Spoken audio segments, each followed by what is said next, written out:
To macerate or not to macerate? That is the question. And the answer this time is yes.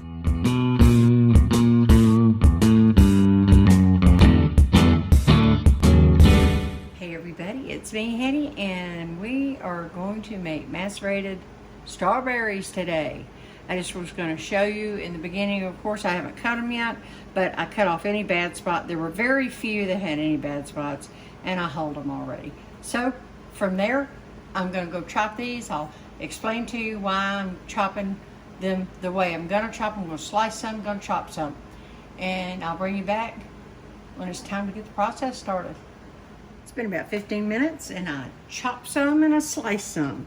As you can see, here's some sliced ones, and here's some chopped ones. I started out this with about 2 pounds of strawberries.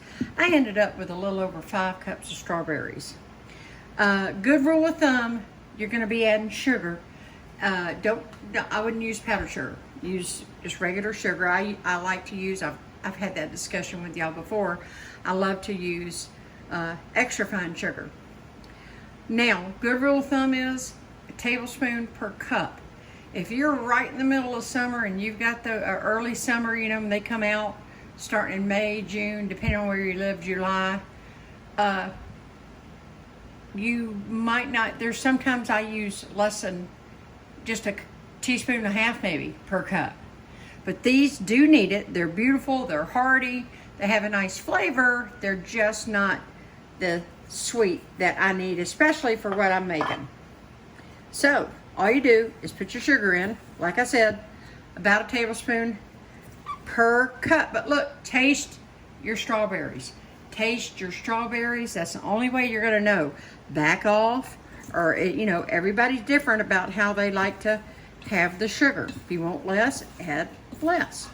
Now, the sugar, we're gonna let this sit. I sometimes even do it the night before and let them sit overnight. But I'm just gonna let this sit for a couple hours and it'll be where I need it to be. So I've just given it a really thorough mix. And what I'll do is I'm just gonna try to not touch this at all. And I'll come back and show you. It's gonna make its own syrup basically. And that's what you want. What do you use these for? Well, I've got my recipe I'm about to use them in. You can top cakes with it, of course. Cheesecake, excellent, trust me. Ice cream.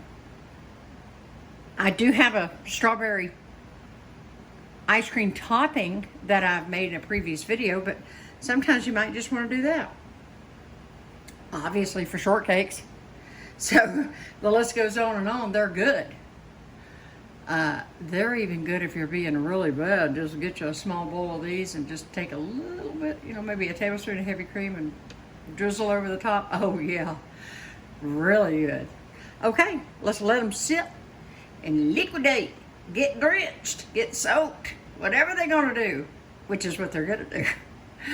Alrighty, I'll bring you back. Alrighty everybody, it's been about 30 minutes. I'm just gonna simply show you here. Let me see if I can get that closer for you. See the liquid here? Already, just after 30 minutes. So I'm gonna give this a little good stir. And I'll come back, I don't know, in between the next 30 minutes or an hour. It's doing really, really well right now. So everything's nicely coated and it can just keep doing its thing. So I'll bring you back and update you. And here we have it. It's been a total of a couple of hours. I'm actually not going to use this right exactly at the moment, but I did want to show y'all. Look at this. I'm trying to get a close up. Look at all that wonderful liquid in it. That tastes great. I did sneak a taste, but I'm actually going to just cover this up and put it in the fridge for a few hours because I'm not quite ready to use it, but I wanted to show you just letting it sit out on the kitchen cabinet for a couple hours what it did all on its own. And like I said, I already went down of uses for it, a lot of uses for it, but especially, I mean, if you have strawberries of your own, this is a good way to preserve them.